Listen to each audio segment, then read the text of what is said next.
Bakın sevgili dostlar. Hamurumuz da nasıl da güzel kabarmış. Nasıl da güzel kabarmış. Aha. Yırtmayacaktım ama yırtıldı. Yırtılsın bakalım. Şöyle şuraya koyayım yine de. Wow. Çok güzel. Elim tertemiz. Sevgili dostlar, bakın tezgahımızın üstüne birazcık un koydum ve hamurumuzu güzelce boşaltıyorum. Ve boşalttım. Şimdi şöyle birazcık çevireceğim. Sevgili dostlar, pazarda ıspanak kaç liraydı? 5 liraydı. Ve gerçekten çok güzeldi. Tam ıspanak yeme zamanı. Kış sebzesi olarak. Bugün size bundan harika bir börek yapacağım. Yapraklarından, sapından da çok güzel bir çorba yapacağım. Bakın nasıl güzel. Şöyle şimdi kötü yapraklarını, içinin otlarını güzelce ne yapıyorum?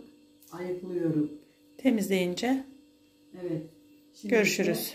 Başını keserek şu şekilde temizliyorum dostlar.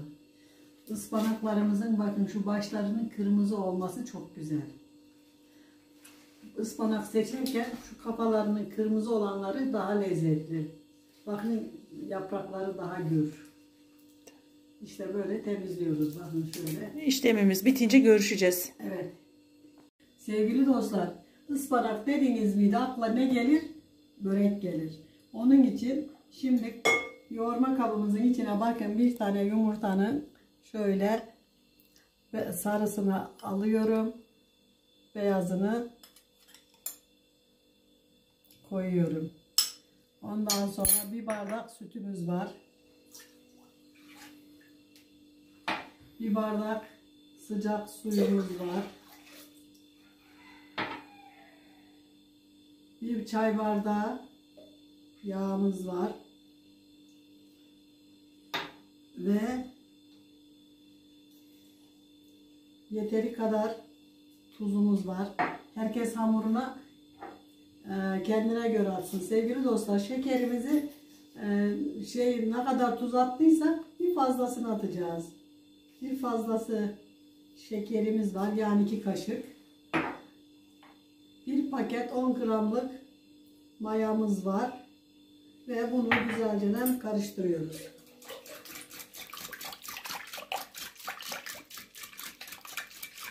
Aslında bunu biz değil karıştırabiliriz.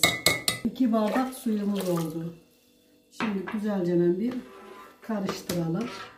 Görelim.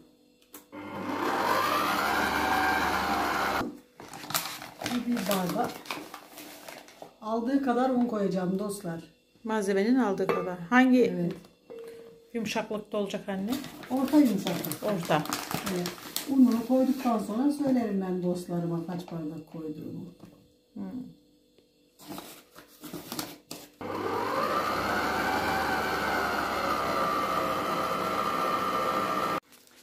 Bakın sevgili dostlar, hamurumuz da nasıl da güzel kabarmış. Nasıl da güzel kabarmış. Aha. Yırtmayacaktım ama yırtıldı. Yırtılsın bakalım. Şöyle şuraya koyayım yine de. Wow. Çok güzel. Elim tertemiz. Sevgili dostlar, bakın tezgahımızın üstüne birazcık un koydum ve hamurumuzu güzelce boşaltıyorum. Ve boşalttım. Şimdi şöyle birazcık çevireceğim.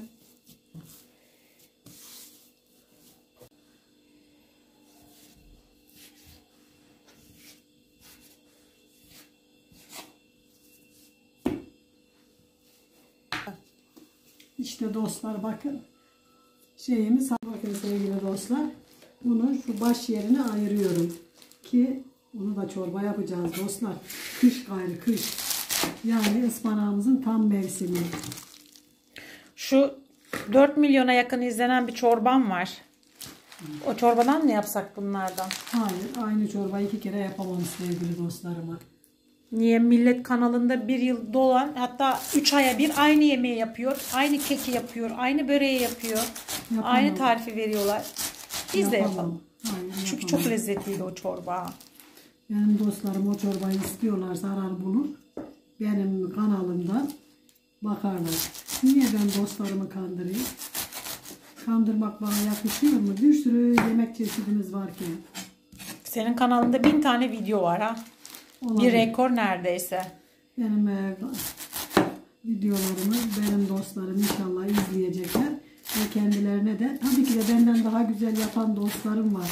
Bana fikir veren dostlarıma çok teşekkür ediyorum burada. Dış ülkeden olsun, Türkiye'den olsun gerçekten güzel fikir veriyorlar. Mesela o günkü tavuk derisinden olan dolmamı ne dediler? Kızartırsam daha zevkli olur, daha lezzetli olur dediler. Deneyeceğim dostlar. Onu deneyeceğim. Yani o aklımda. Ve sizinle de paylaşacağım denediğimi. Hadi bakalım. Görüşürüz. Bay bay. Dostlar mümkün olduğu kadar ince doğruyorum. Ha boyutu değil bak şu şekilde. Gördüğünüz gibi ince dediğim budur yani. Böyle. Hadi bakalım. Bir kaşık tuz atıyorum. Yeteri kadar da çünkü bizim biberimiz acı. Çok da acı olsun istemediğim için birazcık da pul biber atıyorum. Birazcık da karabiber atıyorum. Biber beni ağlattı dostlar. Biber dedim pardon soğan. Şöyle soğanımızı iyicene bir üfeleyelim ki çünkü çiğden koyuyorum kavurmuyorum dostlar. Ve şimdi de ıspanağımızın üzerine koyuyorum. Kullanırken de karıştıracağım. Hemen karıştırmayacağım. Şöyle yağını da koyuyorum ve karıştırılmaya hazır. Ellerimi yıkadığımda devam. Çok güzel kabarmış. Bezelerimizin her biri koca koca olmuş sevgili dostlar. Harika olmuş.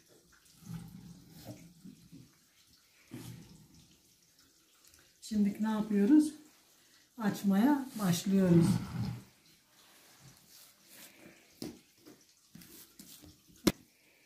Bakın. Şöyle koyuyorum hamurlarımızı. Çok güzel kabarmışlar.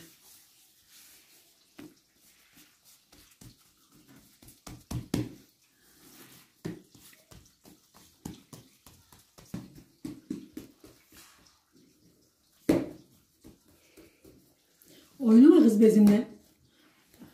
Rezil etti.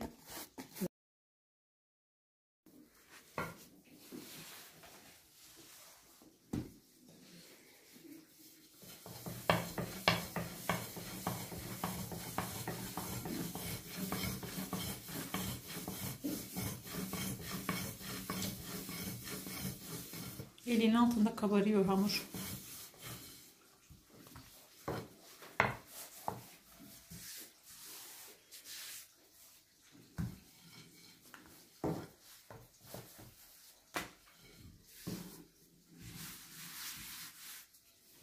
O benim hamurum kabarır. Çünkü beni seviyor.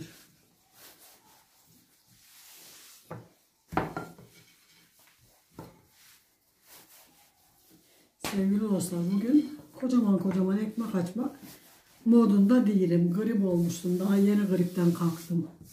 Hakkınızı helal edin. Bu da böyle güzel bir anımız olsun. Evet şimdi bitti. Bakın dostlar ekmeğimizin her yerini yağladım. Her yerine değecek şekilde. Böyle kaç tane koyacağım? 5 tanesini böyle üst üste koyacağım dostlar.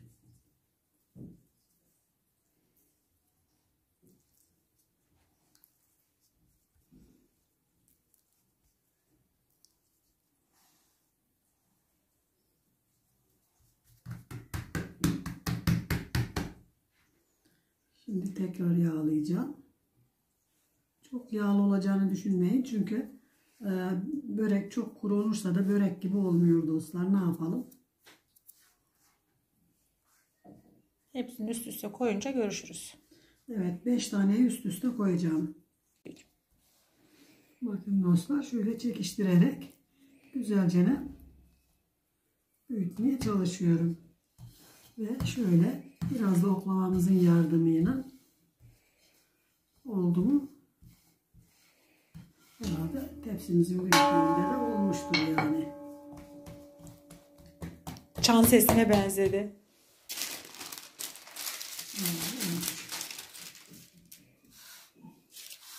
Yardıma gelin mi? Hayır, yardıma gerek yok. Sen niye bu kadar çok akıllı bir kadınsın? Senin yüzünden ben çok zorlandım. Hala da zorlanıyorum. Çok akıllı olduğun için. Allah Allah. Evet. Nedenmiş o? Zeki bir anneyle yaşamak çok zor. Yani benden daha, yani insanın bir kendisinden daha zeki bir annesi olması çok zor bir hayat.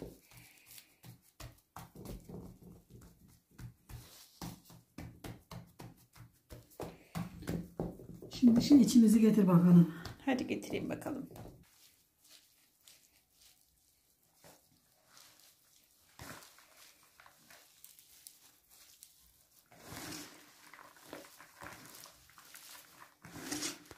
Bana azıcık versene. Ben bunu yiyeceğim. Salata olarak yiyeceğim. Teşekkür ederim. Çünkü ben çok seviyorum böyle.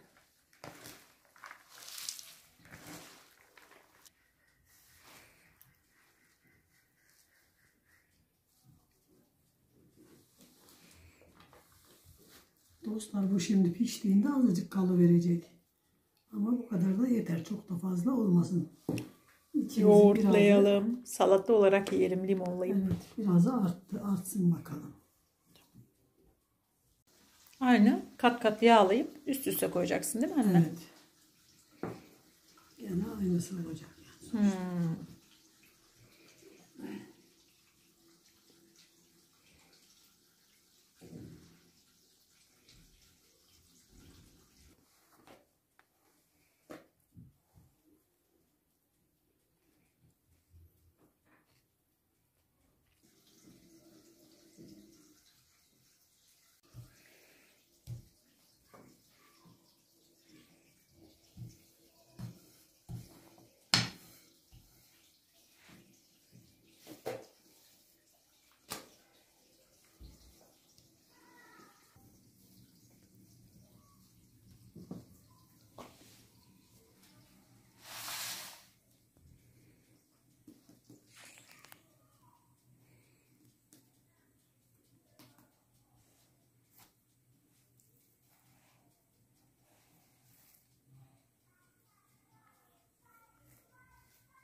Evet.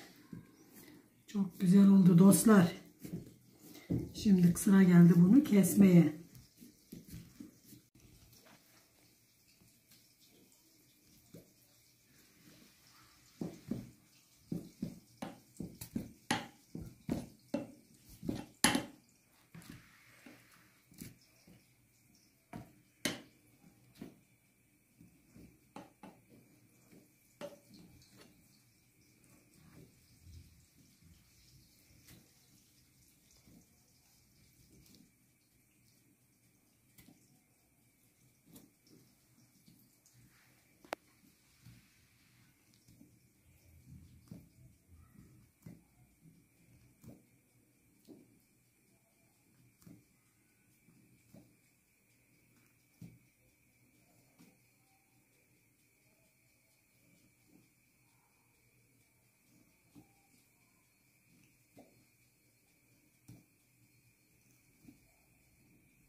Evet.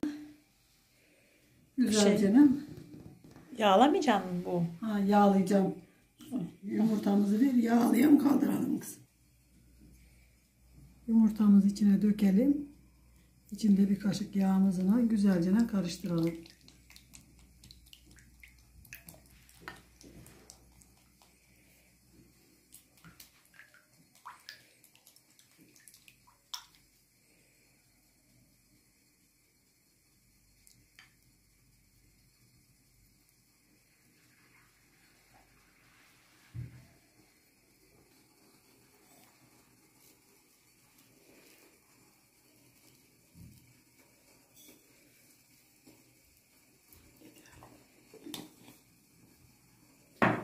Bir de elimi yıkıyorum, tamam.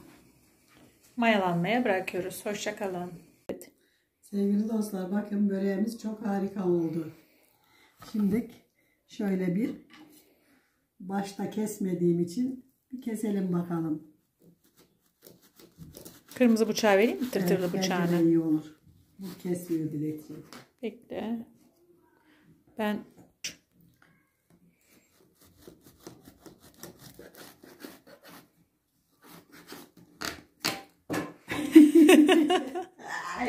durduruyorum yayını. Tamam, haydi bakalım. Ben bir şey yapmadım. Kaçtı. Kaçası varmış adamın. Ben ne yapayım? Kaçtıysa kaçtı. Kaçmayaydı. Aklı yok muydu? Ben niye diyeyim? Sevgili dostlar, bu kat ve harika çıtır çıtır olmuştur. Çünkü bunu biraz dinlendirip öyle kestik. Çok sıcak değil bu. Çünkü börekleri hep sıcak kesiyoruz. Katları böyle kat olmuyor. Şöyle Bunu dinlendirdik, sakinleştirdik, evet. çökerttik. Psikolojisini bozduk, geldik. Şimdi size şöyle ortasından bir dilim çıkaracağım. Sonra geriye kalanını ben kendime göre keserim dostlar. Görmedim. Çünkü yemekle meşgulüm.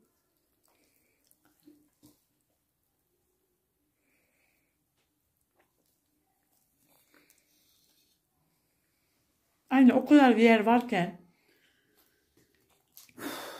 Hayır, yani video çekiyoruz ya. Sen en ortada, herkes en güzelini çekiyor. En güzel yerlerini koyuyor. Sunum yapıyor. Sen de gidiyorsun en kenardaki, en köşedekiyle savaşıyorsun. Sanki görücün gelecek. İşte tamam. Oo, çok keyifli görünüyor anneciğim. Ellerine sağlık.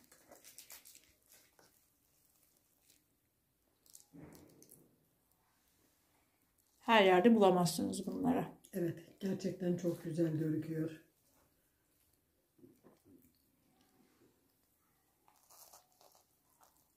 Tamam. Yapacak olanlara kolay gelsin. Yiyecek olanlara afiyet olsun. Bizi izlemeyi, abone olmayı ve güzel fikirlerinizi söylemeyi unutmayın. Hoşça kalın, dostça kalın. Allah'a emanet olun. Ne diyorduk anneciğim? Ne diyorduk? Facebook sayfamıza abone olun. Bizi izlemeyi, abone olmayı unutmayın lütfen. Facebook'umuzda da varmış yerimiz dostlar. Bilmiyorum ne diyeyim. Hoşça kalın. Yok, tıkandım çok yedim. Behleye öleceğim.